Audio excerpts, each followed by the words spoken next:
अस्मद्गुरुभ्यो नमः। श्रीमते रामानुजाय नमः।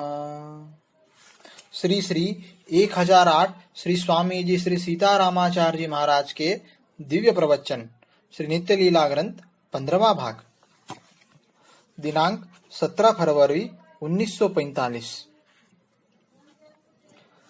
अपना विषय वही है। यह संसार एक भयंकर दुख का समुद्र है। उसमें हम लोग आदि से पड़े हुए हैं। समुद्र में मगर आदि भक्षक जंतु है। जल में भयंकर लहरें उठती हैं। समुद्र का सभी दुख हमें सहना ही पड़ रहा है। इस समुद्र में जब तक पड़े रहेंगे महान दुख भोगना चालू ही रहेगा। चतुराई बुद्धिमानी तो तब है जब हम इस दुख से छूट जावें। परवश दुख भोगते हैं। जन्म मरण गर्भ पोषण दशा बाल्यावस्था अनेक रोग और लकवा रोग भयानक प्लेग हैजा ज्वर अनेक फोड़ा दस्त सर्दी खांसी ऐसे हजारों रोग दुख अचानक आते रहते हैं।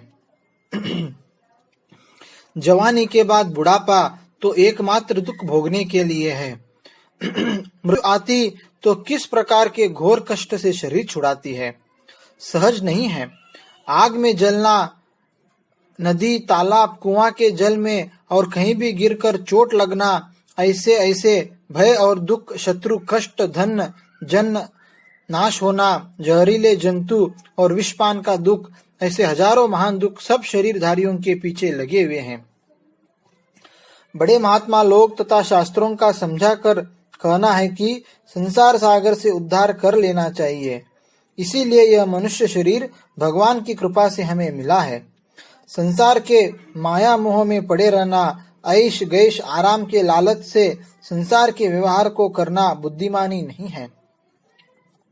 चाहे सूखी रोटी भोजन मिले और वृक्ष के नीचे अथवा एक झोपड़ी में रहकर जिंदगी बिता लेवे, परंतु ऐसा उपाय किया जाए कि शरीरांत पर भगवान का परम पद मिल गया तो समझो उसी की जीत हो गई। संसार सागर से पार हो गया वह। चाहे करोड़ों का धन है अथवा बादशाहत है, यदि शरीर छूटने पर भगवान नहीं मिले और जन्म मरण का चक्र बना रहा तो सब वृथा है। इसी बात का विचार चल रहा है कि प्रभु का दिव्य परम पद धाम हमें कैसे मिले। उस परम पद मोक्ष स्थान में सुख की सीमा नहीं है। सत्य बात यह है कि वहां पहुंचना हमें खास जरूरी है। संसार के स्वरूप को विचार करने से मुमुक्षुओं का हृदय कांप जाता है, रोंगटे खड़े हो जाते हैं। उपाय परम धाम प्राप्त करने के कई हैं। उनमें मुख्य उपायों का विचार कुछ आगे किया जा चुका है। अब उन कर्म योग, ज्ञान योग, भक्ति योग और शरणागति योग, इन चारों में से किसी एक परिस्थिति करके अंत तक निभाए।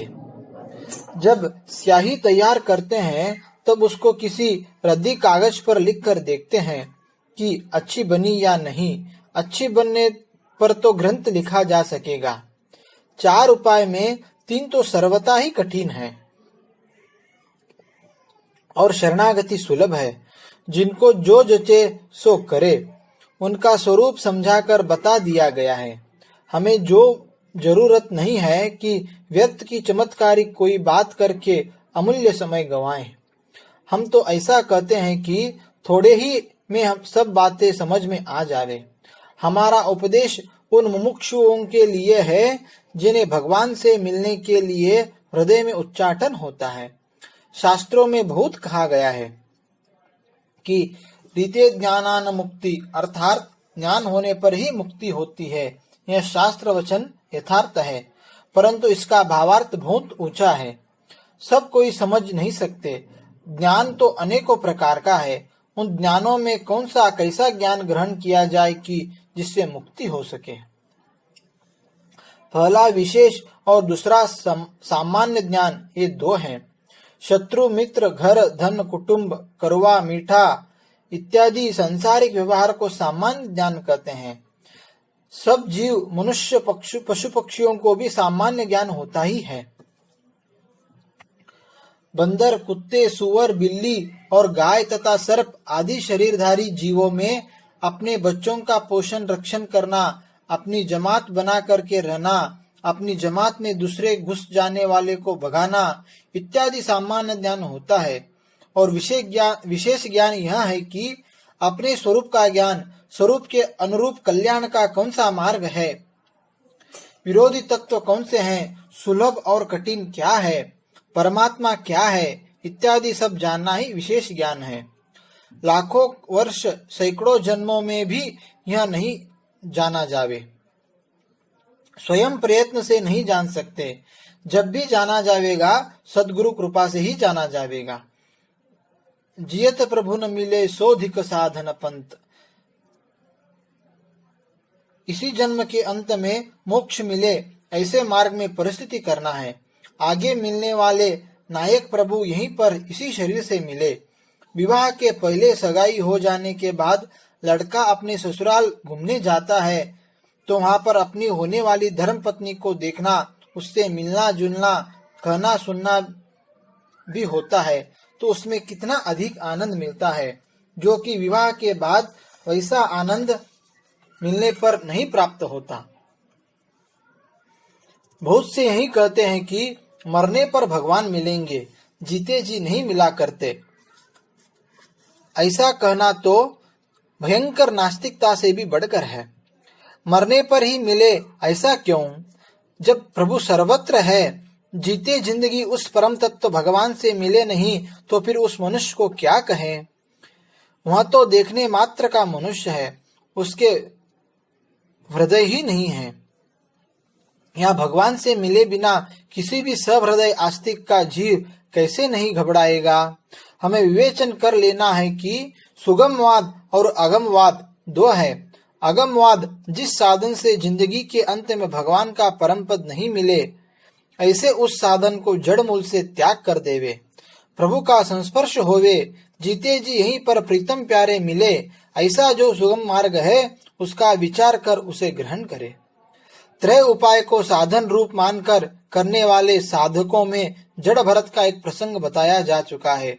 ये उपाय कठिन है क्योंकि जड़ भरत ऐसे फेल हो गए। जड़ भरत जी का रहुगण से मिलने तक का प्रसंग शास्त्र में लिखा है और आगे क्या हुआ उसे शास्त्र नहीं बताता। और देखिए कि वही सब शास्त्र सुगम मार्ग शरणागति की दिव्य महिमा का सुंदर स्पष्ट प्रतिपादन करता है। श्री जटायु जी को तो चतुर्भुज बनाकर कृपा सागर प्रभु ने अपने सामने ही परम पद भेज दिया। ऐसे अनेक उदाहरण मिलते हैं। भक्ति की महिमा का वर्णन शास्त्र में बहुत विस्तार से किया गया है, इसलिए लोग भक्ति की ओर बहुत ज्यादा आकर्षित होते हैं। परंतु क्या वे लोग उस अंतिम स्मरण वाली शर्त पर भी विचार करते हैं? जड़ भरत जी भी इसमें फेल हो गए। भक्त नामधारी लोग गोपियों की भक्ति का उदाहरण ले लेते हैं, अपना नाम भक्त श्रेणी में समझ लेते हैं, झट भक्त बन जाते हैं। क्या वे सभी गोपियां वाली असली दशा पर भी विचार करते हैं? श्री गोपियां भगवान की प्रेम भक्ति से एक क्षण भी अलग होती थी तो 100 युग बीतने के समान वह क्षण दुखदायी मालूम होता था। प्रभु के वियोग में गोपियों ने शरीर तक त्याग दिया। श्री चिंतवंती गोपी जी का प्रसंग प्रसिद्ध ही है। लाखों वर्ष तप करके हड्डी गला देने वाले मुनिगण ही तो गोपियां हुए थे। गोपियों के समान क्या नामधारी भक्त लोग भक्ति का साधन कर सकेंगे? बड़ों ने तो स्पष्ट निर्णय कर लिया है, जन्म जन्म मुनि जतन कराही, अंतराम वही कहीं आवत नाही। भगवान ने भी यही फैसला दिया है। निर्णय यह कि मन इंद्रियों को वश नहीं किया जा सकता। निग्रह की करिष्यति और असंशय महाबाहो मनो दुर्निग्रहम करम। बहुत से ज्ञानी भक्त लोगों को देखा, कहीं कुछ भी यथार्थता देखने में नहीं आई। एक उदाहरण अद्वैत ज्ञानी 130 वर्ष के सन्यासी महात्मा का बता आए हैं। उन्हें उपनिषद का ज्ञान कंठस्थ था, परंतु उस ज्ञान पर उनकी कुछ भी परिस्थिति न थी।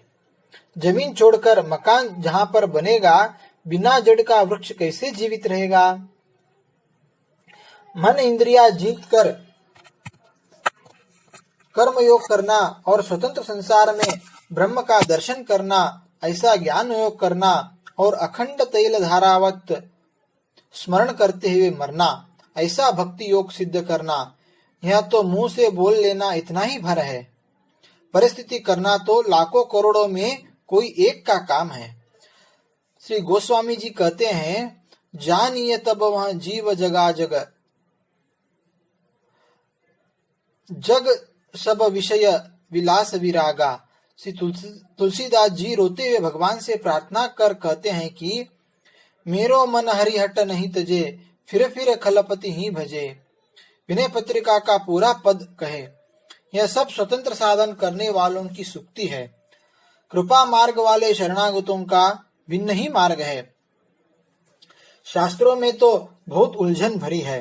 साधन वालों के लिए तो भगवान भी कहे हैं, जिसके हृदय में दंभ, काम, क्रोध, ईर्ष्या आदि नहीं होती, उसके हृदय में मैं रहता हूँ। इस भगवत वचन का कृपावादी शरणागत का तो भाव ही न्यारा है। वह तो कहता है कि यदि वह वचन सत्य है तो प्रभु का व्यापकपना कहाँ रहा। अर्जुन जी 13 अध्याय तक श्री गीता उपदेश सुनकर कहते हैं कि मेरा छक्का छूट गया। प्रभु, आप कहते हैं कि जिसे दंभ, ईर्ष्या आदि न हो वही ज्ञानी है। हम लोग तो कौरवों का वैभव देखकर हृदय में द्वेष, ईर्ष्या से जलते हैं, तो फिर हम ज्ञानी कैसे बन सकेंगे। परमात्मा श्री रामचंद्र जी दशरथ जी के चरण पर लौटते और गोद में खेलते थे। ऐसे दशरथ चक्रवर्ती बूढ़े राजा अपनी छोटी रानी कैकेयी के महल में जाते थे। वे काम के वशीभूत थे, परंतु ऐसे कामी के यहाँ भगवान पधारे, जन्म लिए। किंतु ज्ञान वैराग कहने सुनने वाले की गोद में कभी भी भगवान का खेलना मिलना हुआ नहीं। ऐसा प्रसंग शास्त्रों में नहीं मिलता। कामदेव के प्रसंग से उत्पन्न शरीर में से काम को निकाल देने वाला अर्थात कामादिक को वश करने वाला कौन शरीरधारी होगा? ऐसा कौन जन्म लिया है? यह संसार तो अति विचित्र है। लोग बोलते कुछ है और करते कुछ है। कपट और दंभ आदि खूब भरा हुआ है। जो सत्यवादी बड़े महात्मा जन है, वे तो सत्य बात बता देते हैं, छिपाते नहीं हैं। श्री गोस्वामी तुलसीदास जी कहते हैं, विषयवारी मन भोग भिन्न होत नहीं पल एक। यह है ईमानदारी की बात कहना। एक सन्यासी काशी में थे। वे कहे, मैं जितना विषयों को हटाना चाहता हूँ उतना ही वे और जोर के साथ मुझ पर आक्रमण करते हैं, पकड़ते हैं। विश्वामित्र जैसे मुनि 10,000 वर्ष तक साधन करने के बाद भी काम क्रोध के एक ही तमाचे में उलट गए। जिसने मस्तक उन कामादि ने उसको तुरंत ही नीचा दिखा दिया। हजारों ऐसे उदाहरण हमारे सामने हैं। शिव, ब्रह्मा, इंद्र, नारद जी और ज्ञानी मुनि तपस्वी मन और इंद्रियों के विषय को वश नहीं कर सके, उल्टे भ्रष्ट हो गए। एक मूर्ख सन्यासी ने घबराकर अपनी उपस्थ इंद्रियों को काट डाला। उसके गुरु ने डांटा कि अरे मूर्ख, तूने कैसा भारी पाप कर डाला। भगवान की रचना को नष्ट करके अपराधी बन गया। इंद्रिय छेदन करने से क्या लाभ, जबकि विषय तो मन में आते रहें। मनोज उसका नाम है। उपस्थ इंद्रियों तो साधन मात्र है। आंख, नाक, कान, जीभ और हाथ पैर तोड़ फोड़ काट डालने से क्या ज्ञानी त्यागी सन्यासी बना जा सकता है? अनादि से मानस वृत्ति बिगड़ने से पूरा बिगड़ेल हो गया है। उसका सुधार तो तब होगा जब श्री बिरजा जी के जल में स्नान करेगा। बिरजा स्नान होने के बाद इन सब दोषों से छुटकारा मिल जाएगा। इस जीव के पीछे अनेकों शत्रु लगे हुए हैं। साधन करने वाले स्वतंत्र साधक का उन शत्रुओं से पिंड छुड़ाना असंभव ही है।